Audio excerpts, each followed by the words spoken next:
tahun 2018 datang Prabowo, pidato juga ngasih sambutan. Nggak ada salahnya sekarang beliau juga datang, sambil kita berikan support, dukungan. Jangan takut, jangan dibayang-bayangi melulu. Kalau kita buktikan rakyat bersama-sama, Prabowo bisa apa tidak? Itu penting. Jangan takut, kita dukung asal benar. Tapi kalau jadi kacung-kacung, oligarki, kemudian rakyat dikorbanin, maaf, seribu maaf. Itu bukan bagian daripada perjuangan kita seperti itu. Jadi kedatangan kita ke sana satu untuk berdoa, makanya kita tetap mulai dini hari sepertiga malam. Buat apa sih? Karena sepertiga malam itu Allah Subhanahu wa Ta'ala ya, turun ke langit dunia. Dia mencari man min mustaghfirin, siapa dari orang-orang yang minta pengampunan, saya akan ampuni. Siapa yang minta kebutuhan hajatnya, aku akan kabulkan. Itu saat itu. Nah, masa waktu itulah yang kita cari. Namanya sa'atul mustajabah. Itu waktu-waktu yang diijabah oleh Allah Ta'ala. Kalau kita kumpul rame-rame, saya yakin banyak orang soleh yang hadir di sana. Ada satu aja dari mereka yang doanya diijabah oleh Allah Ta'ala, insya Allah Ta'ala itu jadi keberkahan buat kita semua. Yang kedua, kita takarrub kepada Allah, minta kepada Allah yang Maha Kuasa, agar supaya Allah segera memerdekakan bangsa Palestina, mengusir penjajah Israel.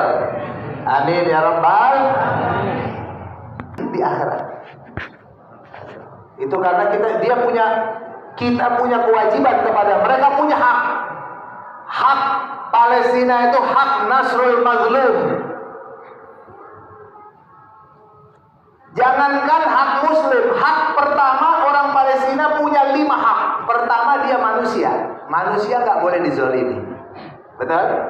Nggak boleh dizolimi. Makanya saya heran itu. Ada kiai bilang begini, Abah haramkan berdoa untuk kemenangan Palestina. Di depan jamaahnya begitu. Ditanya, emang kenapa Pak? Karena Palestina nyerang duluan. Hah? Nyerang duluan? Palestina itu dijajah udah 70 tahun, 75 tahun dijajah Israel. Palestina itu Arab. Negeri Arab, negeri Islam dijajah Yahudi Israel. Dibentuk oleh Inggris dan Prancis, negara-negara Eropa rame-rame menetapkan harus ada negara di dalam Palestina. Itu harus ada negara asing, kepanjangan tangan Eropa, kepanjangan tangan kafir, kepanjangan tangan salibis. Mumpung khalifah kalah perang, jadi nggak ada lagi khalifah-khalifahan. Negara-negara Arab dulu udah tumbang, dijajah. Dari situlah dibentuk-bentuk bagaimana nggak ada lagi kekhilafahan, khalifah ditinggalkan. Maka negara-negara Arab dibentuk oleh Inggris, oleh Prancis. Oleh Inggris, oleh Prancis. Dicarilah kepala suku yang besar-besar. Kamu jangan ikut-ikutan lagi sama ini ya, sama khalifah-khalifah ya. Kamu saya buatin negara, ente kan paling besar di sini. Udah ente kita bantu senjata, kita bantu harta, kita bantu ini jadi negara sendiri. Ente rajanya. Saudi Arabia dapat kabilahnya Ali Saud, jadi raja dia. Yang bentuk siapa? Prancis sama Inggris. Di Yordania dapatlah satu suku di sana dari keluarga Hashimi, keluarga besar, dan diangkatnya ke raja. Salah satu syaratnya jangan bergabung lagi dengan yang namanya khalifah. Yang kedua, jangan ikut campur urusan Palestina. Palestina itu urusan Yahudi. Itu perjanjian-perjanjiannya, komitmen awal mereka didirikan. Itu nggak bisa melanggar dikit dibunuh aja. Jadi yang pertama Bapak Ibu sekalian, Israel itu mereka adalah penjajah. Kita kalau dijajah berhak melawan nggak? Berhak nggak kita melawan? Kata sahabat Nabi bertanya, ya Rasulullah, apabila ada orang masuk ke rumah saya untuk merampas harta saya, bagaimana nih saya? Imna'hu, cegah dia. Kalau dia nggak mau dicegah, saya hajar, kemudian dia mati, gimana ya Rasulullah? Fa'in qataltuhu, apabila aku bunuh dia, Nabi jawab, huwa finnar, dia di neraka. Fa'in qatalani, apabila dia yang bunuh saya, anta fil jannah, anta syahid fil jannah. Engkau syahid, engkau di jannah. Itu bela harta, apalagi bela tanah air, apalagi bela tanah suci. Betul tidak? Dia kapan saja orang Palestina mau mengusir musuhnya, itu urusan dia, bebas. Aduh kiai, saya haramkan doa karena Palestina nyerang duluan. Palestina itu dijajah dari dulu, diserang, dibantai, diperkosa, diinjak-injak, dirampas, rumahnya diambil paksa. Jadi orang Palestina manusia, dia berhak untuk dibantu, betul? Manusia nggak boleh dizolimin. Jangan kata manusia, itu jadi ajaran Islam. Allah Subhanahu wa taala katakan, haramtu zulma ala nafsi. Kata Allah, aku sudah haramkan kezoliman untuk diriku. Fala tazalamu. Janganlah kalian saling berbuat zolim. Andaikan ada orang kafir dizolimin, kita wajib bela. Nggak boleh kita biarin. Oh, itu kan orang kafir dizolimin, nggak boleh saudara. Ajaran Islam harus membela orang yang teraniaya, sekalipun orang kafir.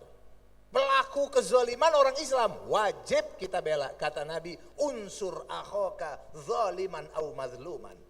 Bela saudaramu, baik dia dalam kondisi teraniaya atau dalam kondisi yang menganiaya. Bela. Sahabat Nabi bertanya, bagaimana kita bela orang yang zalim? Kau cegah dia dari kezalimannya, itu cara kamu menolongnya, cara kamu membelanya. Nggak boleh, nggak ada kuncinya menzolimi orang. Kucing aja kita zolimin. Ada seorang perempuan solehah, kunci kucing dalam kamar. Lahia at'amatha, nggak dikasih makan, nggak dikasih minum, sampai mati tuh kucing. Dia tuntut Tuhan yang nggak terima. Allah akan pertanyakan, kenapa kau zolimi hewan saya? Nomor 2, Palestina saudara kita Muslim. Al-muslimu akhul muslim. Kita sama orang Muslim, sama orang beriman harus seperti satu tubuh. Idza ishtaka minhu udwun, apabila salah satu anggota tubuh terasa sakit, semua ikut kena dampaknya. Kita merasa nggak kena dampak sama dia? Saudara kita. Lalu Allah Ta'ala katakan, wa inistansarukum fid din fa'alaikumun nasr. Apabila saudara-saudara kalian sudah meminta bantuan, minta pertolongan karena agama, wajib kalian tolong mereka. Mereka sudah minta tolong karena agama, karena mereka sedang membela Masjid Al-Aqsa yang mau dibongkar sama Yahudi. Itu karena agama bukan? Nah, terus dia udah minta bantuan, minta tolong. Nah, kita wajib tolong mereka. Siapa yang wajib tolong mereka? 2 miliar orang Islam wajib tolong Palestina. 2 miliar. Masya Allah, luar biasa negara-negara Arab. Jadi wajar kalau mereka tuntut.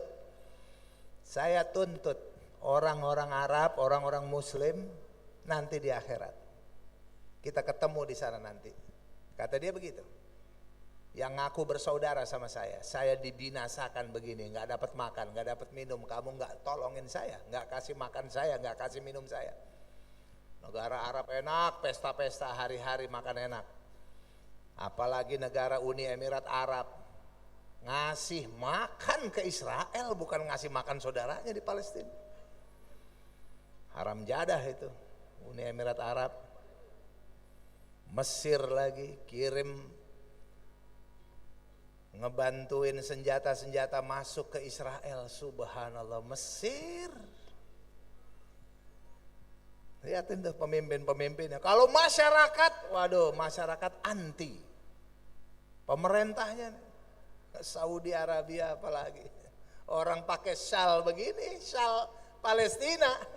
Di tanah suci sekarang ditangkap. Di Mekah, di Madinah ditahan 6 jam baru keluar. Jangan pakai beginian ya. Ada lagi orang berdoa, Allahumma ansur ikhwanan al-mujahidin fi Filastin. Ditangkap lagi doa. Kamu baca apa tadi itu? Lah, emang kenapa saya doa? Bengong-bengong dia. Saudi Arabia luar biasa. Ini jangan-jangan yang kata Nabi SAW, umranu Baitul Maqdis kharabu Yathrib. Pembangunan Baitul Maqdis nanti itu adalah pusat titik kehancuran Yathrib. Bisa jadi kayak begini nanti. Sekarang orang kafir udah boleh masuk Madinah, orang kafir udah boleh masuk Mekah. Sekarang nih udah ribuan tahun nggak boleh kayak begitu. Luar biasa.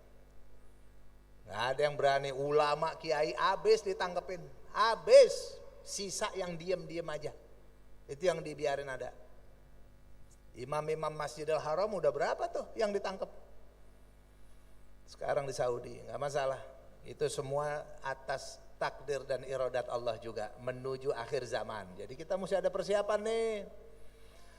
Yang ketiga, kita wajib bela Palestina karena Palestina itu membela tanah suci kita. Itu wajib. Ibarat orang punya tanah, wajib nggak kita jagain tanah kita? Jadi kita wajib membela mereka. Mereka yang jagain. Lah kita harus bantu. Yang keempat, kenapa orang Palestina wajib dibantu? Karena orang Palestina menghadapi manusia paling buruk di dunia, paling bejat di dunia. Allah yang katakan dalam Al-Quran, la tajidanna asyaddan nasi adawatan lilladzina amanu al-yahud thumma alladzina asyraku. Orang-orang yang paling benci terhadap orang beriman adalah orang Yahudi, lalu orang musyrik.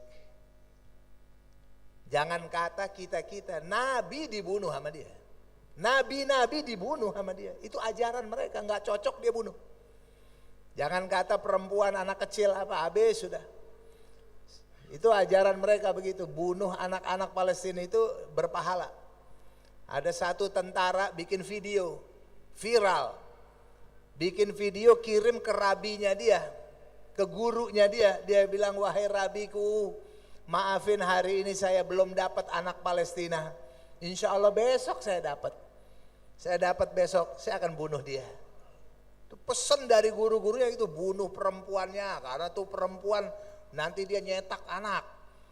Kalau nggak dapat perempuan, anak kecilnya jangan sampai dia jadi gede. Begitu.